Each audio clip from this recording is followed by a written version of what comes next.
สวัสดีครับวันนี้อยู่กับเจ้าป่านิโมของเรานะครับนี่นี่อ่าวันนี้เราวิ่งบนในรากไม้กันนะครับวันนี้อ๋อมีอะไรครับนี่เจ้าหมาครับหมาเนี่ยเอาช่วยหน่อยช่วยหน่อยเน่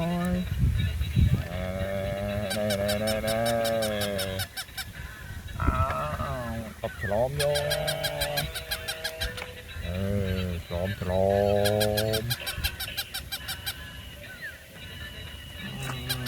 ไม่ครับนี่เป็ด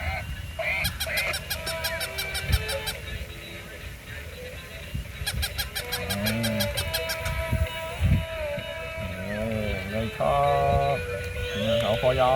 วไง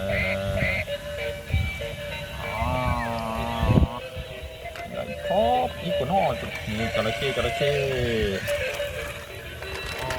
โอ้ยจับอีกคนห่อยอ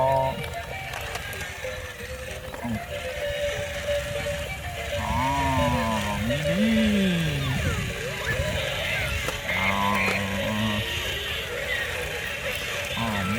วัว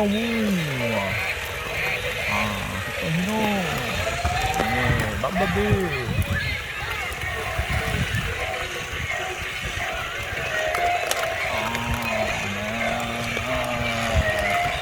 ตัวฮีโร่แปลงร่างแล้วครับ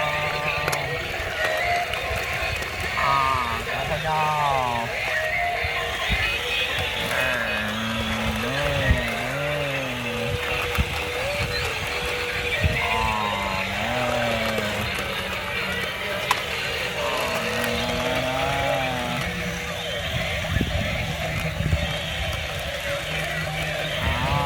ฝากกดติดตามด้วยนะครับบ๊ายบา